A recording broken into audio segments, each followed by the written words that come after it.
हम पढ़ रहे हैं कक्षा 9वीं हिंदी की पाठ्य पुस्तक स्पर्श भाग 1 का पाठ्यक्रम।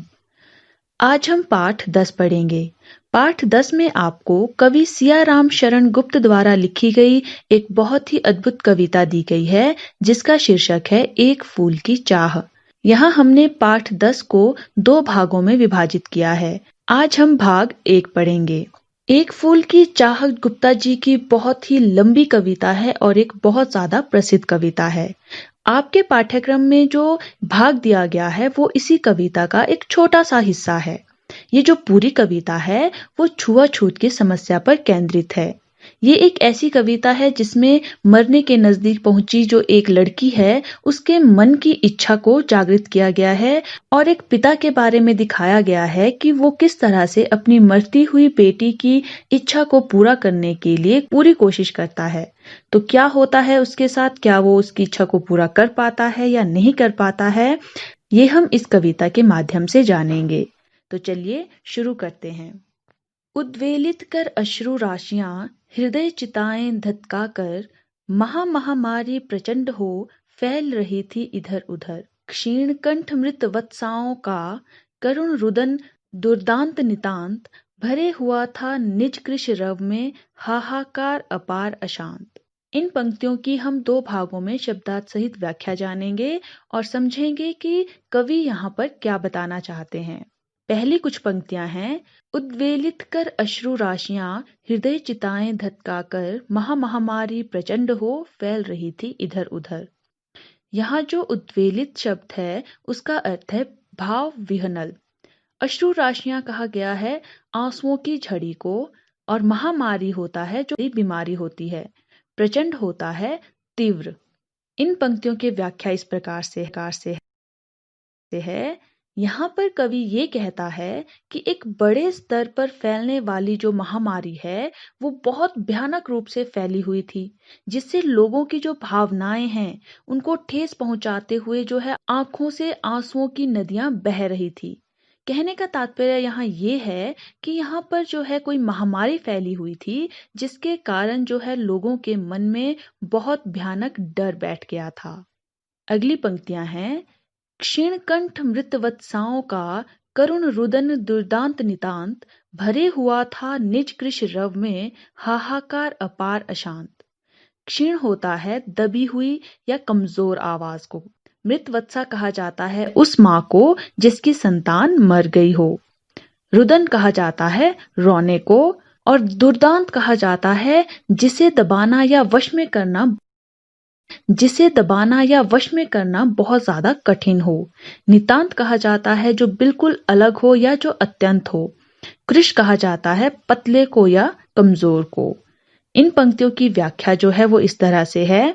इन पंक्तियों में कवि ये कहना चाहता है कि उस महामारी के कारण जो है जिन औरतों ने अपनी संतानों को खो दिया था, यानी जिनकी संतानें इस महामारी के कारण मर गई थी, उनका कमजोर पड़ता गला लगातार दिल को दहला देने वाले ऐसा दर्द निकाल रहा था जिसको दबाना बहुत ज्यादा कठिन था। वो औरतें बहुत ज्यादा दुखी थी और उनका जो गला है वो अब कमजोर पड़ता जा रहा था अपना दर्द बयां करते करते। उस कमजोर हो चुके दर्द भरे रोने में भी अत्यंत अशांति फैलाने वाला हाहाकार छिपा हुआ था। यहाँ पर कवि ये बताना चाहते हैं कि महामारी के कारण जो है पहले ही अशांति फैली हुई थी, डर फैला हुआ था लोगों में, और उन माताओं के ओर से भी जो रोना था उनका, जो उनका रुदन था, उसके कारण भी जो है बहुत ज्यादा अशांति फैली हुई थी और हर जगह जो है हाहाकार मच रहा था। किसी को पता नहीं था कि महामारी की चपेट में आकर कौन कौन अपनी जान खो देगा। अगला अंश इस तरह से है। बहुत रोकता था सुखिया को ना जा खेलने को बाहर, नहीं खेलना रुकता उसका नहीं ठहरती वह पल भर। मेरा हृदय कांप उठता था बाहर गई निहार उसे, यही मानता था कि बचा लूं किसी भांति इस बार उसे। इन पंक्तियों की व्याख्या हम जानेंगे। यहाँ पर कवि एक पिता की ओर से कहना चाह रहा है कि बहुत रोकता था सुखिया को ना जा खेलने को बाहर, नहीं खेलना रुकता उसका नहीं ठहरती वह पल भर। यहाँ पर कवि अब जो है एक पिता और बेटी के बारे में बता रहे हैं। सुखिया उस बेटी का नाम है और पिता जो है उस बेटी के बारे में चिंता में है, क्योंकि बाहर महामारी फैली हुई है और उसकी बेटी जो है खेलने के लिए बाहर जाती है। तो यहाँ कवि कहता है कि इस कविता का जो मुख्य पात्र है वो अपनी बेटी, जिसका नाम क्या है, सुखिया है, उसको बार बार बाहर जाने से रोकता था। लेकिन सुखिया एक ना मानती थी और खेलने के लिए जो है बाहर चली जाती थी। वह कहता था कि सुखिया का ना तो खेलना रुकता था और ना ही वह घर के अंदर टिकती थी। आप जानते हैं कि जो छोटे बच्चे होते हैं उनको घर के अंदर बंद करके रखना जो है बहुत ज्यादा मुश्किल हो जाता है। उन्हें नहीं समझ आता कि महामारी क्या है, उनको किस तरह से हानि पहुंच सकती है। उनके पिता माता जो है वो उनके भले के लिए उन्हें रोक रहे हैं, लेकिन उनके लिए खेलना ज्यादा इंपॉर्टेंट होता है। वो खेलने की ओर आकर्षित होते हैं। उसी तरह से यहाँ पर जो सुखिया है वो भी खेलने के लिए बाहर जाती रहती है। उसका खेलना नहीं रुकता था, वो घर के अंदर नहीं टिकती थी, जिसके कारण उसका पिता परेशान हो रहा था। अगली पंक्तियां हैं, मेरा हृदय कांप उठता था बाहर गई निहारों से, यही मानता था कि बचा लूं किसी भांति इस बार उसे। निहार होता है देखना और भांति होता है तरह। अब यहाँ पर कवि कहते हैं कि जब भी वह अपनी बेटी को बाहर जाते हुए देखता था, यानी जब सुखिया का पिता सुखिया को बाहर जाते हुए देखता था, तो उसका जो हृदय है वो डर से कांप उठता था। वह यही सोचता रहता था कि किसी तरह वह अपनी बेटी को इस महामारी के प्रकोप से बचा ले, वो इस महामारी से अपनी बेटी को बचा ले, किसी तरह से उसकी बेटी जो है इस महामारी की चपेट में ना आए, वो बीमार ना पड़ जाए। अगला अंश है कविता का कि भीतर जो डर रहा छिपाए, हाय वही बाहर आया, एक दिवस सुखिया के तनु को ताप तप्त मैंने पाया। ज्वर में विह्वल हो बोली वह, क्या जानू किस डर से डर, मुझको देवी के प्रसाद का एक फूल ही दो लाकर। अब इस अंश की पहली पंक्तियां देखिए कि भीतर जो डर रहा छिपाए, हाय वही बाहर आया, एक दिवस सुखिया के तनु को ताप तप्त मैंने पाया। तनु कहा गया है शरीर को और ताप तप्त होता है यानी ज्वर से पीड़ित होना, यानी बुखार आना।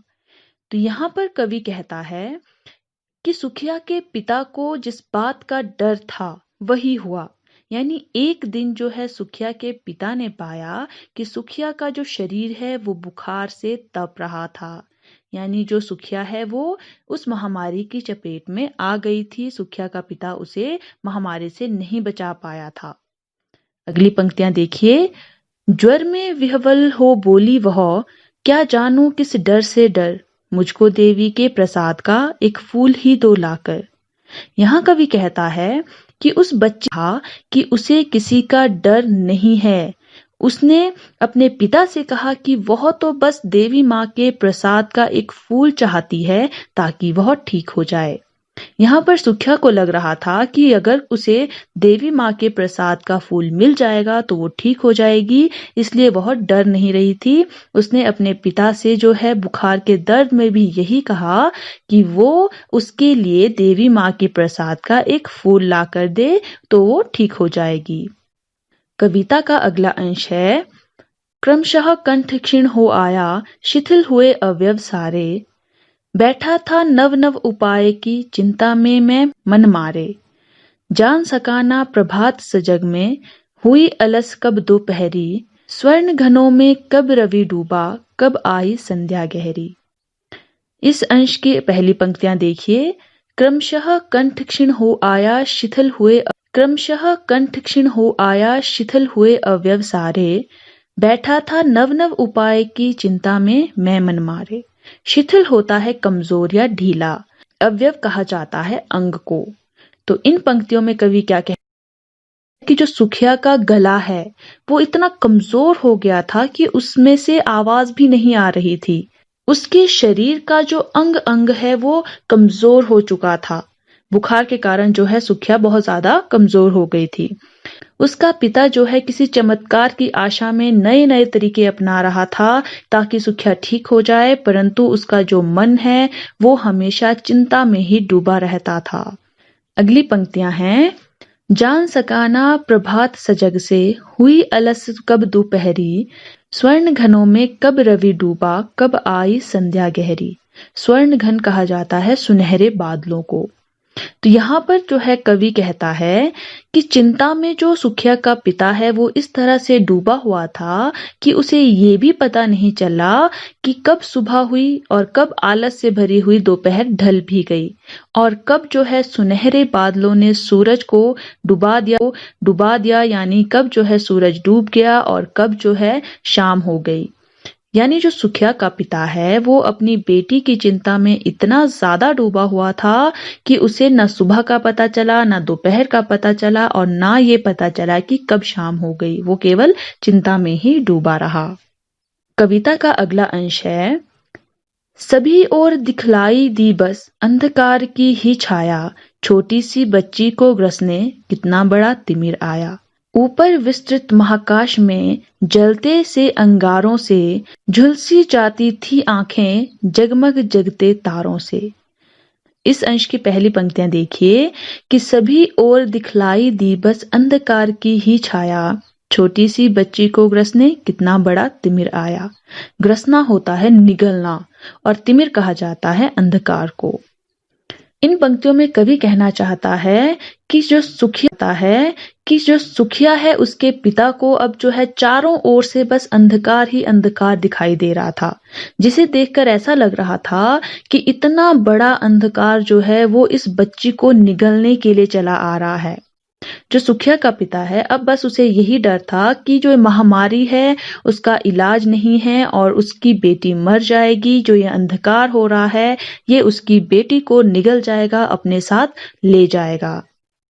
अगली पंक्तियां हैं, ऊपर विस्तृत महाकाश में जलते से अंगारों से झुलसी जाती थी आंखें जगमग जगते तारों से। विस्तृत कहा जाता है विशाल को, यानी जो बहुत ज्यादा फैला हुआ हो। इन पंक्तियों में कवि कहता है कि जो बच्ची का पिता है जब वो ऊपर आकाश में देखता था तो उसको जो चमकते हुए तारे हैं वो भी ऐसे लगते थे कि जैसे कोई जलते हुए अंगारे हों। उनकी चमक है उसकी आंखें झुलस जाती थी। ऐसा इसलिए था क्योंकि जो बच्ची का पिता है, जो सुखिया का पिता है, उसकी चिंता में जो है वो सोना भी भूल गया था, जिस कारण जो है उसकी आंखों में दर्द हो गया था, वो दर्द से झुलस रही थी। वो तारों को जब देखता था तो उनकी टिमटिमाहट भी उसे बुरी लग रही थी, क्योंकि वो अपनी बेटी को जो है मरते हुए नहीं देखना चाहता था। वो अपनी बेटी से बहुत ज्यादा प्यार करता था। कविता का अगला अंश है, देख रहा था जो सुस्थिर हो नहीं बैठती थी क्षण भर, हाय वही चुपचाप पड़ी थी अटल शांति सी धारण कर। सुनना वही चाहता था मैं उसे स्वयं ही उकसाकर, मुझको देवी के प्रसाद का एक फूल ही दो लाकर। अब पहली पंक्तियों को देखिए कि देख रहा था जो सुस्थिर हो नहीं बैठती थी क्षण भर, हाय वही चुपचाप पड़ी थी अटल शांति सी धारा। कहा जाता है जो कभी ना रुकता हो, यानी जो बहुत ज्यादा चंचल हो। अटल कहा जाता है जिसे हिलाया ना जा सके, जो अपनी जगह पर बिल्कुल स्थिर पड़ा हुआ हो।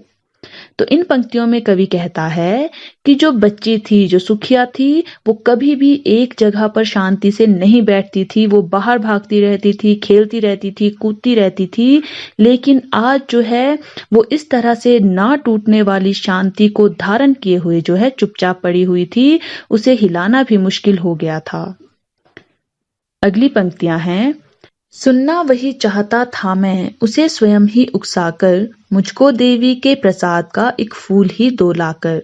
इन पंक्तियों में कवि कहता है कि जो सुखिया का पिता है वो इतना ज्यादा दुखी हो गया था, इतना ज्यादा परेशान हो गया था कि वो अपनी बेटी सुखिया को खुद ही झकझोर कर ये पूछना चाहता था कि वो उसे खुद ही बता दे कि उसे देवी माँ के फूल चाहिए और वो उसे लाकर दे।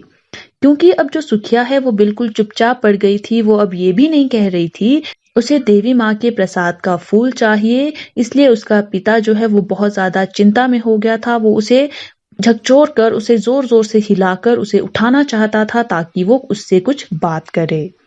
कविता का अगला अंश है, ऊंचे शैल शिखर के ऊपर मंदिर था विस्तृण विशाल, स्वर्ण कलश सरसिज विहसित थे, पाकर समुदित रवि कर जाल।